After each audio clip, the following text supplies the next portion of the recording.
Yes, LA people, I believe you're doing great, and I welcome and appreciate your presence in Cuckoo Study Lab. Dear students, basic conceptions की list में आज जो area हमारे पास under discussion है international relations से related, वो है the English school and the conception of international society. इस सिटिंग में हम समझेंगे कि इंग्लिश स्कूल ऑफ थॉट और इंग्लिश स्कूल की जो ट्रेडिशन है इंटरनेशनल रिलेशंस में वो क्या है, और इनका जो एक कंसेप्शन है इंटरनेशनल सोसाइटी के नाम से, उस कंसेप्शन से क्या मुराद है। आप लोगों को पता है इंटरनेशनल रिलेशंस में डिफरेंट थेरेटिकल फ्रेमवर्क्स हैं। इन हर थेरी के पास अपने कुछ एसेम्पशंस हैं और एग्जिस्टिंग इश्यूज से को मिटिगेट और डील करने के लिए उनके पास अपने सॉल्यूशंस हैं। तो इस कनेक्शन में आज हम इंग्लिश स्कूल ऑफ थॉट के बारे में पढ़ेंगे कि इस थेरी का क्या कहना है अबाउट रिलेशंस और about the interaction between states and the mechanism which is produced in the aftermath of interactions between states. So आपके सामने स्क्रीन पर सर्टन ऐसे पॉइंट्स और एक डॉक्यूमेंट विजिबल है जिसके थ्रू हमने कोशिश की है कि इस टॉपिक को आप लोगों को, इस टॉपिक का जो क्रक्स है वो साथ साथ आप लोगों को नज़र आए विजुअली, ताकि आप लोगों के जो आइडियाज़ एंड कंसेप्शंस है वो क्लियर हों।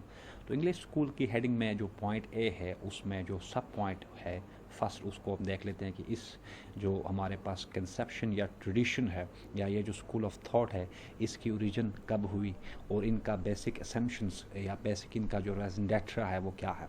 तो पॉइंट सब वन को देख लेते हैं। The English school of thought is also referred to as British and the term was coined in 1970s, and it describes a group of scholars for whom international society is the primary object of analysis. Simply put, dear aspirants, ये जो conception है या जो school of thought है इसकी origin हुई 1970s में। इनके अकॉर्डिंग चूँकि हमें पता है ग्लोबल पॉलिटिक्स हमारे पास एक ऐसा सफ़ेयर है और एक ऐसा एरिना है जिसमें स्टेट्स बिंग मेजर एंटिटीज और actors interact with each other in the form of trade links, in the form of agreements, treaties, security arrangements, alliances and so forth. तो इस तरह की जो इंगेजमेंट्स एंड इंटरेक्शंस हैं उनकी वजह से एक ऐसा सिस्टम और एक ऐसा वहाँ पे मैकेनिज़्म बनता है जिसको इंटरनेशनल रिलेशंस की ये जो थेरेटिकल फ्रेमवर्क है और ये जो ट्रेडिशन और स्कूल ऑफ थॉट है ये कहते हैं कि उस इंटरेक्शन की वजह से एक सोसाइटी बनती है। सिंपली पुट, इंटरनेशनल रिलेशंस में जो प्राइमरी एक्टर्स हैं स्टेट्स जो प्राइमरी एक्टर्स हैं उनकी एंगेजमेंट्स एंड इंटरेक्शंस की वजह से एक सोसाइटी बनती है। उस सोसाइटी की वजह से इंग्लिश स्कूल ऑफ थॉट के जो प्रोपोनेंट्स हैं और एडवोकेट्स हैं वो कहते हैं कि relations between states result in a formation of a society rather than a system, और उस सोसाइटी को ये कहते हैं इंटरनेशनल सोसाइटी, क्योंकि ये एक ऐसी सोसाइटी है जो कि प्रोड्यूस होती है और comes into existence as a result of interaction between international personalities जो कि स्टेट्स हैं। यहाँ पर आप लोगों ने ये याद रखना है कि जो रियलिज्म है, स्पेसिफिकली न्यू रियलिस्ट जो है, उनका कहना यह है कि इंटरनेशनल रिलेशंस में स्टेट्स की इंटरेक्शंस एंड एंगेजमेंट्स की वजह से एक सिस्टम बनता है।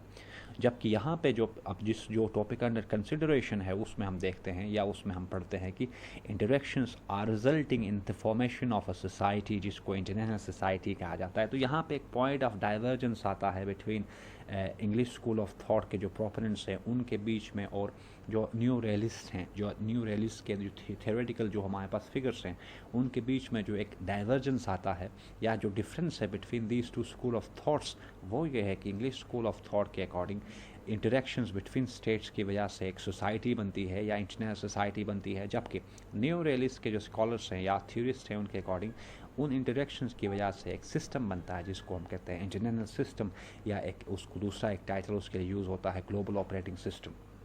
सो ये हमारे पास फर्स्ट पॉइंट है। सेकंड जो है पॉइंट इसी में, अकॉर्डिंग टू इट्स प्रोपोनेंट्स या जो इस थ्योरी के जो एडवोकेट्स हैं उनके according interaction between states give birth to society rather than a system. यानी इनका कहना यह है कि वो जो इंटरेक्शन होती है बिटवीन स्टेट्स और इंटरेक्शंस होते हैं बिटवीन स्टेट्स, उन इंटरेक्शंस की वजह से एक सोसाइटी बनती है। We have to make it very clear that एक सोसाइटी का मतलब एक ऐसा सेटअप, एक ऐसा सिस्टम जो कि norms govern or norms directed or norms regulated एक रिलेशनशिप और एक मैकेनिज्म जब बने तो उस रिलेशनशिप की वजह से जो हमारे पास फ्रेमवर्क और जो इंफ्रास्ट्रक्चर बनता है उसको हम कहते हैं society. Simply put, society is a system जो कि एक ऐसा सेटअप, एक ऐसा फ्रेमवर्क है जिसको गवर्न और जो कि इस्टेब्लिश होता है on the basis of mutually agreed upon norms. जबकि जो सिस्टम है वो एक ऐसा सेटअप है, एक ऐसा मैकेनिज्म है जिसको डिफाइन और रेगुलेट किया जाता है थ्रू रूल्स एंड रेगुलेशंस। सो ये डिफरेंस है between society and a system. Society को नॉर्म्स रेगुलेट करते हैं, गाइडलाइन करते हैं, जबकि जो सिस्टम है उसको रेगुलेट किया जाता है, उसको ओवरसी किया जाता है through particular rules and regulations. तो आपने ये समझना है कि इंटरनेशनल रिलेशंस में जो इंग्लिश स्कूल ऑफ थॉट के प्रोपोनेंट्स हैं उनका कहना यह है कि स्टेट्स एक सोसाइटी बनाते हैं और उस सोसाइटी में कॉमन प्रैक्टिसेस या बिलीव्स या ऐसे ट्रेडिशंस जो है ना वो एज अ फाउंडिंग स्टोन से करते हैं फॉर अ सोसाइटी। जबकि जो न्यू रियलिस्ट थे उनके अकॉर्डिंग स्टेट्स के रिलेशंस जो है ना वो की वजह से एक सिस्टम बनता है और उस सिस्टम को जो मेजर जो पावर्स हैं वो ऑर्डर के थ्रू सिस्टम को ओवरसी एंड रेगुलेट करते हैं। तो आई गेस आप लोगों को ये पॉइंट समझ आ गया है। नेक्स्ट है states interact according to shared norms and rules that are based on recognition of sovereignty, practice of diplomacy and adherence to international law. अब स्टेट्स जिन नॉर्म्स की बेस पे इंटरेक्शंस करते हैं, जिनको बेस बना के स्टेट्स इंटरेक्ट करते हैं, उनमें सबसे पहले रिकग्निशन ऑफ सोवरेनिटी है। हमें पता है इंटरनेशनल रिलेशंस में हर स्टेट सोवरन है, हर स्टेट लीगली इक्वल है और स्टेट्स के ऊपर कोई एक हायर गवर्निंग अथॉरिटी नहीं है।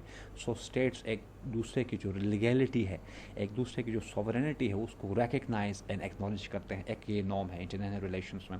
सेकंड जो प्रैक्टिस ऑफ डिप्लोमेसी है, in case of any conflicts or divergences between states, जिस टूल के थ्रू स्टेट्स के बीच में स्टेट्स के बीच में कंसल्टेशन और उनके बीच में मीडिएशन किया जाता है, करवाया जाता है, उस प्रोसेस को हम कहते हैं डिप्लोमेसी। और फाइनली इंटरनेशनल लॉ में जो कस्टमरी रूल्स हैं और जो प्रॉपर हमारे पास रेगुलेशंस हैं in the form of treaties, वो एज फाउंडिंग या गाइडिंग प्रिंसिपल से करते हैं when it comes to relations between states. फिर नेक्स्ट पॉइंट है advocates of this tradition claim that states interactions result in the formation of an anarchical society। अब ये जो anarchical society है इसी से इंटरलिंक्ड एक टर्मिनोलॉजी न्यू रियलिज्म के जो थ्योरिस्ट हैं वो यूज़ करते हैं। इंटरनेशनल सिस्टम को डिफाइन जब एक्सप्लेन करते हैं तो they explain international system as being an anarchical system. जबकि यहाँ पे जो डिफरेंस है in the form of terminology, वो अकॉर्डिंग टू जो इंग्लिश स्कूल ऑफ थॉट के एडवोकेट्स है वो कहते हैं कि स्टेट्स की इंटरेक्शन की वजह से एक सोसाइटी है जो कि by default and in its scope and substance anarchical है। उसकी वजह यह है कि स्टेट्स, चूँकि हमें पता है लाइक न्यू रियलिस्ट की जो थ्योरी है या थ्योरिस्ट हैं उनकी तरह ये जो थ्योरी है या जो स्कूल ऑफ थॉट है इसका मानना है कि states are the primary actors and there are no other higher authority या गवर्निंग बॉडीज़ जो कि स्टेट्स को डिक्टेट करें। तो इस वजह से जो सोसाइटी बनती है स्टेट्स की इंटरेक्शंस की वजह से, उस सोसाइटी में कोई ऐसी अथॉरिटी नहीं है जो कि हायर हो देन स्टेट्स। तो इसकी वजह से वो जो सोसाइटी है वो एनार्किकल है अकॉर्डिंग टू दिस ट्रेडिशन। फिर इसी वजह से यहाँ पे लिखा है states interactions result in the formation of an anarchical society where states need not submit to the will of a higher governing authority. It's very obvious that if there is no any higher authority, then there is no need for acceptance of dictation from any other.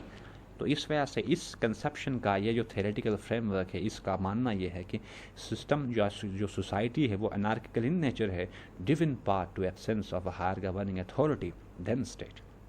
फिर next point है as per this school's proponents states have succeeded in creating a society of sovereign equals consisting of higher level of order and low level of violence. अब इनका ऊपर जो statement हमने पढ़ा कि जो सोसाइटी है वो अनार्किकल है ज़रूर, लेकिन उस अनार्की को टेम किया जा सकता है, उस अनार्की को पर कंट्रोल किया जा सकता है by following such traditions as recognition or reverence to sovereignty, फिर by following principles of non intervention in interference and जो रेगुलेशंस हैं इंटरनेशनल लॉ की फॉर्म में, उन कस्टम्स को, उन रूल्स एंड रेगुलेशंस और उन वैल्यूज़ को फॉलो करके जो एनार्की है इन इंटरनेशनल सोसाइटी, उस एनार्की को टेम किया जा सकता है according to this theoretical perspective.